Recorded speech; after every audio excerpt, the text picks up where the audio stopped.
नमस्कार दोस्तों मैं एमपी त्यागी अपने चैनल एक्सपीरियंस फीस के माध्यम से आपसे फिर बात करने आया हूँ। तो दोस्तों, एक बहुत महान फिलोसोफर लेडी इस दुनिया में हुई हैं जो अंधी, बहरी और गूंगी थी। उनका नाम था हेलेन केलर और उन्होंने बहुत सारी बुक्स लिखी हैं, बहुत फिलोसफी दी है।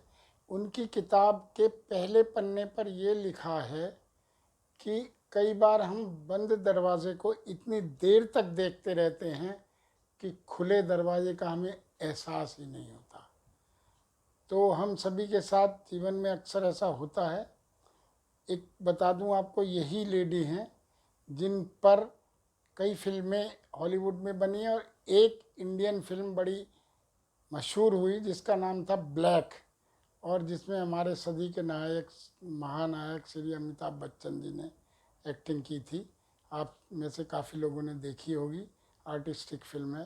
तो ये इन लेडी के जीवन पे आधारित थे। तो आप समझिए कि एक गूंगी, बहरी और अंधी लेडी इस चीज़ का एहसास कर सकती है कि खुला दरवाज़ा हम देर से देखते हैं। तो दोस्तों, आज मैं प्रयास करूँगा कि आपको ये एहसास हो पाए कि खुला दरवाज़ा भी है।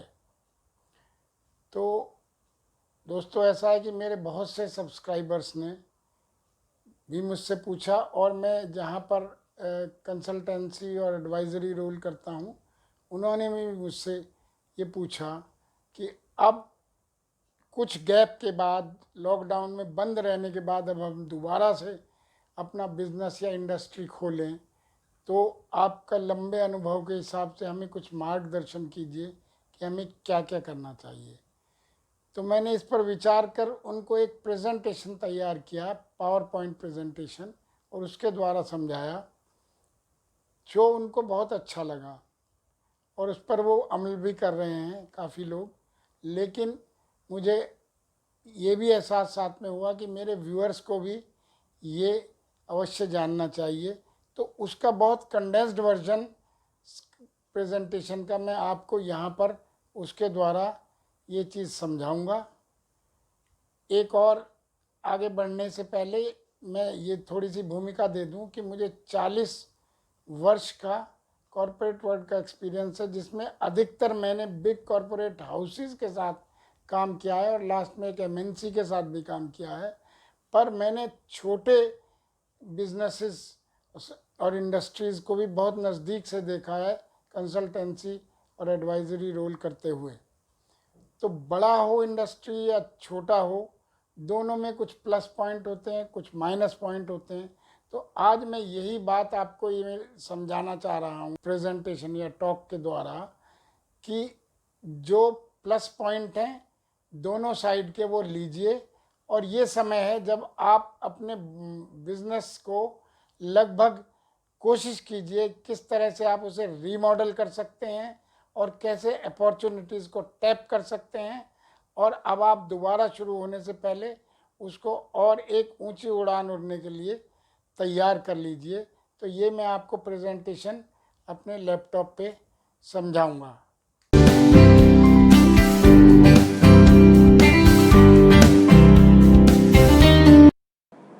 दोस्तों, जैसा आपको मालूम है कि आजकल हम बड़े नाजुक दौर से गुजर रहे हैं, क्योंकि एक तरफ तो कोरोना के संक्रमण के बढ़ने का डर रहता है और दूसरी तरफ काम धंधे भी चौपट नहीं किए जा सकते। तो गवर्नमेंट बहुत ही कैलिब्रेटेड ढंग से इसको खोलने का प्रयास कर रही है। ट्रेन्स भी चल गई हैं, फ्लाइट्स भी चल गई हैं, धीरे धीरे इंडस्ट्री भी खुल रही हैं। तो लेकिन खोलना तो होगा ही, पर बहुत सावधानी रख के हमको चलना होगा। अब सबसे पहले ये देखते हैं कि हमारे इस समय क्या प्रॉब्लम्स दिखाई दे रही हैं बिजनेस, इंडस्ट्री और जो भी ऑर्गेनाइजेशन है उसको खुलने में। तो सबसे पहली समस्या तो ये है कि लिक्विडिटी क्रंच है। 2 महीने से ज़्यादा हम खाली रहे, घर पर रहे, कोई कमाई नहीं हुई, तो लिक्विडिटी क्रंच तो आना स्वाभाविक है। वर्किंग कैपिटल की भी इसलिए प्रॉब्लम हो ही सकती है। दूसरा है कि स्किल्ड लेबर की प्रॉब्लम होगी, क्योंकि लेबर ज़्यादातर माइग्रेट कर गई है इस पीरियड में, और जिसमें स्किल्ड लेबर भी चली गई, तो दोबारा ताना बाना बनकर स्किल लेबर को पैदा करना होगा। तीसरी प्रॉब्लम ये है कि लॉकडाउन पीरियड में लेबर आई नहीं, कुछ काम भी नहीं हुआ, कोई इनकम जनरेशन नहीं हुआ, लेकिन उनको सैलरी देने के लिए बात करी जा रही है। तो इसको बड़े अच्छे तरीके से नेगोशिएट करके और सीनियर लेवल पे अधिक कट करके, नीचे के ना कट करके कुछ करना होगा। तो अगली जो समस्या है वो यही है कि कोविड-19 के जो नॉर्म्स हैं, जो इंस्ट्रक्शंस हैं गवर्नमेंट की तरफ से, उन सबको अच्छी तरह एडेयर करना पड़ेगा, जैसे सोशल डिस्टेंसिंग, मास्किंग, सैनिटाइजेशन और सैनिटाइजिंग टनल्स और वो सभी चीज़ करनी होंगी। तो ये भी एक अपने आप में मुश्किल काम है। और लास्ट में ये है कि जो सप्लाई चेन है, हमारे सारे सप्लायर्स और हमारे कस्टमर्स, वो इस समय दोबारा से जोड़ने होंगे। अब ये सब के लिए आपको बिल्कुल ओपन माइंड से सब चीज़ पे रीथिंकिंग करना है और सारे ऑप्शंस खुले रखें। अब हर डिपार्टमेंट, हर वर्किंग एरिया जो भी है आपको, उसको फ्रेश तरीके से सोच विचार करें। और इसमें सबसे पहला मेरा सुझाव ये होगा कि आप एक स्वॉट एनालिसिस करें। आप अपने सीनियर एम्प्लॉयज़ को बैठाकर और स्ट्रेंथ, वीकनेस, अपॉर्चुनिटी और थ्रेट्स का एक एनालिसिस करें। यानी स्ट्रेंथ्स और वीकनेस ये तो ऑर्गेनाइजेशन की इंटरनल होती हैं और अपॉर्चुनिटीज़ और थ्रेट्स एक्सटर्नल होती हैं। तो इसको एग्जैक्टली आप में से अधिकतर लोग समझते होंगे। बहुत पुरानी टेक्निक है और बहुत ही यूज़फुल टेक्निक है और आप इसका इस्तेमाल करेंगे तभी आप इसकी खूबी पहचान पाएंगे। पर मैं आपको थोड़ा सा इसका फील देने के लिए, जिन लोगों को इसका नहीं मालूम है, मैं पूरे इंडिया का एक स्वॉट एनालिसिस करके आपको एज एन एग्जाम्पल इसमें। अब स्वॉट एनालिसिस इंडिया का तो बहुत बड़ा हो गया, इंडिया तो एक विशाल देश है और उसका short analysis can take days and days together. पर मैं शॉर्ट में 2-2, 4-4 पॉइंट लेके आपको समझाने, आप इसे एग्जाम्पल के तौर पे लें, फिर भी ये शॉर्ट एनालिसिस भी आपकी अपनी ऑर्गेनाइजेशन के लिए भी यूज़फुल होंगे। तो इंडिया के क्या स्ट्रेंथ्स हैं? तो सबसे पहला स्ट्रेंथ इंडिया का है कि हमारा डेमोग्राफिक डिविडेंड, यानी we have a large, vibrant and young population, जिसके अंदर इस समय बहुत एनर्जी है।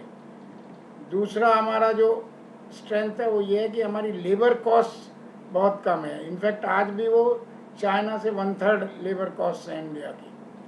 तीसरी स्ट्रेंथ है हमारे पास बहुत आईटी स्किल्स और क्वालिफाइड साइंटिस्ट हैं हर फील्ड में, ये भी एक स्ट्रेंथ है। और हमारी चौथी स्ट्रेंथ है कि हमारी because of the population we have a high demand volume. तो ये तो बहुत ज़रूरी होता है बिजनेस को बढ़ाने के लिए। वीकनेसेस क्या है हमारी? तो सबसे पहली वीकनेस ये है कि हम चूँकि इतने डेवलप्ड देश नहीं रहे हैं, तो स्केर्सिटी ऑफ कैपिटल रिसोर्सेज, क्यों तो हमें कैपिटल में थोड़ा दिक्कत आती है क्योंकि इसके लिए पैसा चाहिए। दूसरा है कि हमारा एजुकेशन लेवल कंपैरेटिवली लेस है, तो इसलिए ये भी हमें कहीं कहीं प्रॉब्लम पोज करता है। और अपॉर्चुनिटीज़ क्या हैं, इसको बड़े ध्यान से आप सुने। सबसे पहली अपॉर्चुनिटी है, और आप सब समझ भी रहे हैं इस समय, वो ये है कि जो ज़्यादातर लोगों का चाइना से मन हटता जा रहा है और वो इधर उधर अब अल्टरनेटिव ढूंढने लगे हैं, और उसमें उतनी ही पॉपुलेशन लगभग के लिए, और तो बेस्ट अल्टरनेटिव जो है वो इंडिया है। तो India could become an alternative as a hub for manufacturing, और इस पे आप सभी को देखना चाहिए कि इससे क्या हम कर सकते हैं। थ्रेट्स तो आप समझते ही हैं, इस समय जो थ्रेट हमारे सामने ही खड़ा है, तो वो कोविड-19 पेंडेमिक का है कि ये एंड होगा, नहीं होगा, दोबारा तो नहीं शुरू हो जाएगा। तो ये तो एक थ्रेट है ही है। इसके अलावा जो दूसरा थ्रेट है वो ये है कि अगर ये हम ज़्यादा देर फुल स्केल नहीं चला पाए तो इकोनॉमिक डाउनफॉल पहले ही काफ़ी हो चुका है और जीडीपी लेवल्स जो है काफ़ी ड्रॉप हो रहे हैं। अब हमें क्या करना है? अब हमें, जो मैंने अपने इनिशियल ब्रीफिंग में भी बताया था कि जो छोटे बड़े इंडस्ट्रीज़ का ध्यान न रखते हुए हर डिपार्टमेंट की वर्किंग को आप रिविजिट करें। जैसे कि ऑर्गेनाइजेशनल स्ट्रक्चर, इसमें क्या होता है कि जो बड़ी इंडस्ट्रीज़ होती हैं इनका ऑर्गेनाइजेशनल स्ट्रक्चर बहुत वेल डिफाइंड होता है, बहुत बड़ा होता है, पर वो पिरामिड शेप में होता है, ऊपर से नीचे तक एक सरीखा वो मतलब बिल्कुल वेल डिफाइंड फंक्शंस होते हैं और वो अपने फंक्शन से दूसरे फंक्शन के बारे में नहीं जानते।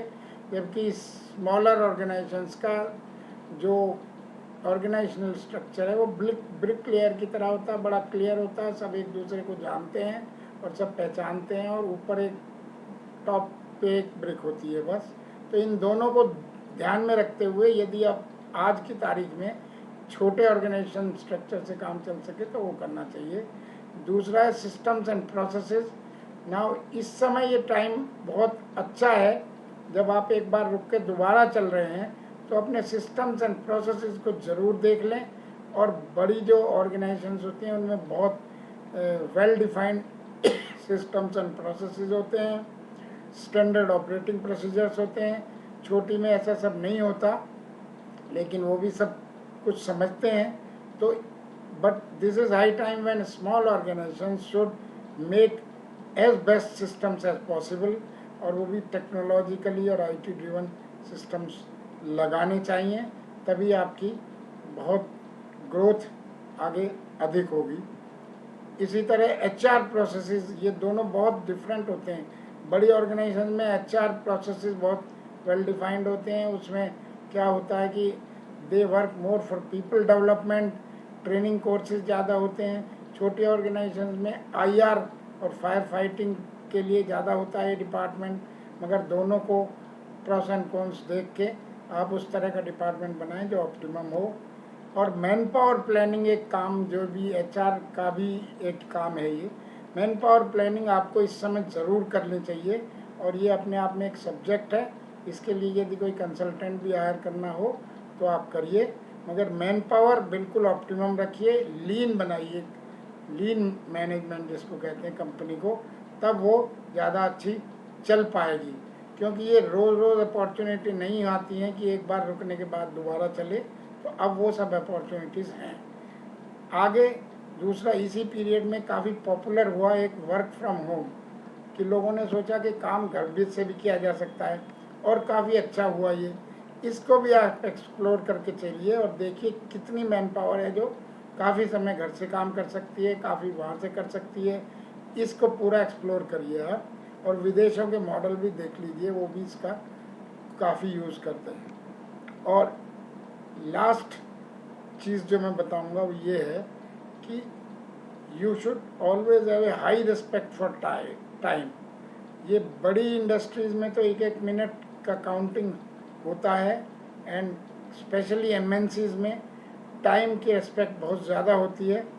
छोटी इंडस्ट्रीज़ में क्या होता है कि जब ज़रूरत पड़े तो वो रात के 2 बजे तक भी काम कर सकते हैं बगैर कुछ पूछताछ के, पर जब ना हो तब उनको टाइम कहाँ जा रहा है ये भी अंदाज़ा कई बार नहीं होता। तो I think time line should be well laid out और टाइम का रिस्पेक्ट करना चाहिए। तो इस तरह से अगर आप ओरिएंट और कन्फिगर करेंगे अपनी इंडस्ट्री को तो आपके फ्यूचर के लिए बहुत अच्छा रहेगा। आशा है दोस्तों आपको ये अप्रोच समझ में आई होगी और आप अपने तरीके से चल के अपनी फ्रेश थिंकिंग से इस सारी चीज़ को अपने लिए कस्टमाइज़ कीजिए ताकि आपका भविष्य उज्जवल हो सके। और मुझे आशा है आप अवश्य इस पर एक्ट करेंगे और धीरे धीरे सारी परेशानियां दूर हो जाएंगी। एक ना एक कोविड से भी हम लोगों को निजात मिल ही जाएगी। तो अच्छा लगा हो यदि आपको ये वीडियो तो इसको लाइक करें, शेयर करें और अपने उन दोस्तों तक पहुंचाएं जो इसका लाभ उठा सकते हैं। यदि आपके कोई प्रश्न हो तो आप अवश्य मेरे कमेंट बॉक्स में लिखकर पूछ सकते हैं, ईमेल द्वारा भी पूछ सकते हैं। और आशा है आप सुरक्षित इसी तरह से घर पर रहें। मैं और अपडेट्स लेकर आता रहूँगा। और यदि आपने अभी तक मेरा चैनल सब्सक्राइब नहीं किया है तो आप अवश्य कर दें। तो दोस्तों अगले वीडियो तक गुड बाय।